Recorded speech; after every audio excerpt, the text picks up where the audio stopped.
Bem, gente, na nossa aula de hoje nós vamos falar sobre transmissão de calor, né? Dentro dessa parte de calorimetria, a transmissão de calor faz parte de todo esse processo, onde vocês já vão até se familiarizar por conta de alguns conceitos que a gente já falou, que a gente já discutiu e que a gente já viu, certo? Antes de mais nada, vamos relembrar, né, o conceito de calor. Calor é a energia térmica em trânsito do corpo de maior para o corpo de menor temperatura, né? Ou seja, lembra que eu falei com vocês sobre a questão do calor ser algo que está em trânsito, né? É algo que está em movimento térmico, né? Tecnicamente falando. E aí dentro dessa temperatura há a questão do equilíbrio térmico, que é quando dois corpos se juntam para estabilizarem na mesma temperatura. E dentro disso também nós temos os processos de transmissão de calor, que é a condução, a convecção e a irradiação. E aí como é que funciona cada um deles? Na condução é a transferência de calor mediante o contato entre as superfícies de dois ou mais corpos que se encontram em diferentes temperaturas. Exemplo de um material condutor de calor, gente, é o metal. O metal é muito utilizado de diversas formas para ser condutor de calor. Tanto condutor de calor quanto condutor de energia também. Como vocês podem perceber, né, sempre há metais nas questões de fiações para poder estarem transmitindo energia, que energia também é calor. E outro exemplo mais prático desse de condução é quando a gente pega uma panela que está no fogo e aí a gente pega uma colher de ferro, exemplo, né? Uma colher de ferro e a gente coloca nessa panela.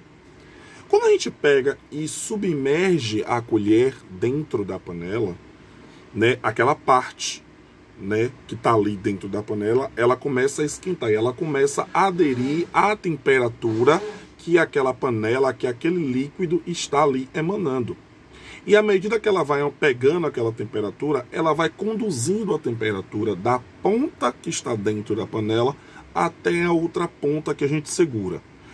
Já deve ter acontecido com vocês de vocês pegarem uma colher, colocar na panela, esquecer, e aí quando for pegar, ela está ali pelando de estar quente, né? Então isso se chama uma condução de calor, certo?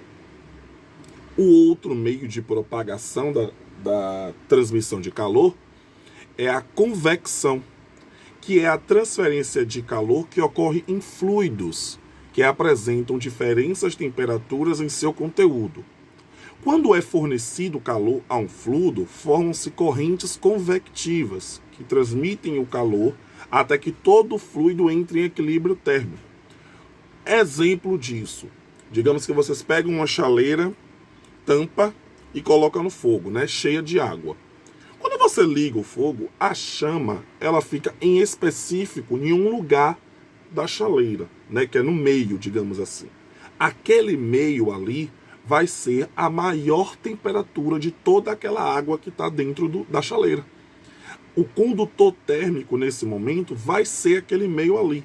Ele que vai criar correntes fluídicas que vai transformar com que todo o resto do líquido dentro da chaleira possa também aumentar a sua temperatura e assim fazer com que todo aquele líquido, todo aquele fluido que está dentro da chaleira possa estar em equilíbrio térmico. E o que é estar em equilíbrio térmico?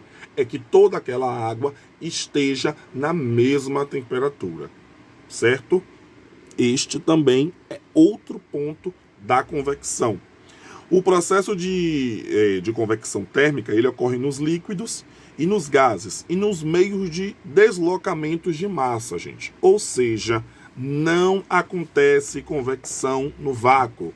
A gente já falou muito sobre vácuo, né, na questão de calor, mas não acontece convecção no vácuo, certo?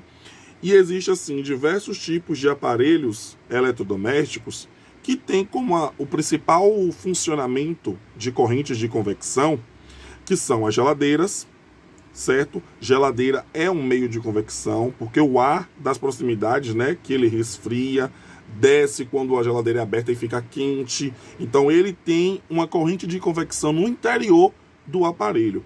E para garantir a circulação dessa corrente de convecção é que existem as prateleiras ou as grades, para que elas também possam ser refrigeradas, sendo assim passando a refrigeração para as coisas que a gente coloca dentro da geladeira, ok?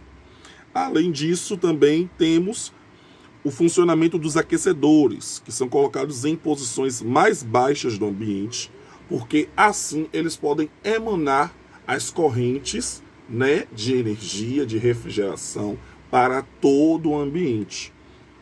Ao contrário dos aquecedores, nós temos o ar-condicionado, que deve ser colocado na parte superior, na parte mais alta possível, para que ele possa ter condições de emanar aqueles raios, né, de ar para todo o ambiente. Isso se chama convecção. E por fim, nós temos a irradiação. A irradiação é a transferência de calor realizada por meio de ondas eletromagnéticas, certo? Todo o corpo se encontra em temperaturas diferentes do zero absoluto. Troca de calor em formas de ondas eletromagnéticas constantemente com suas vizinhanças. O Sol, por exemplo, aquece a Terra por meio da emissão de infravermelho e luz visível, entre outras ondas eletromagnéticas.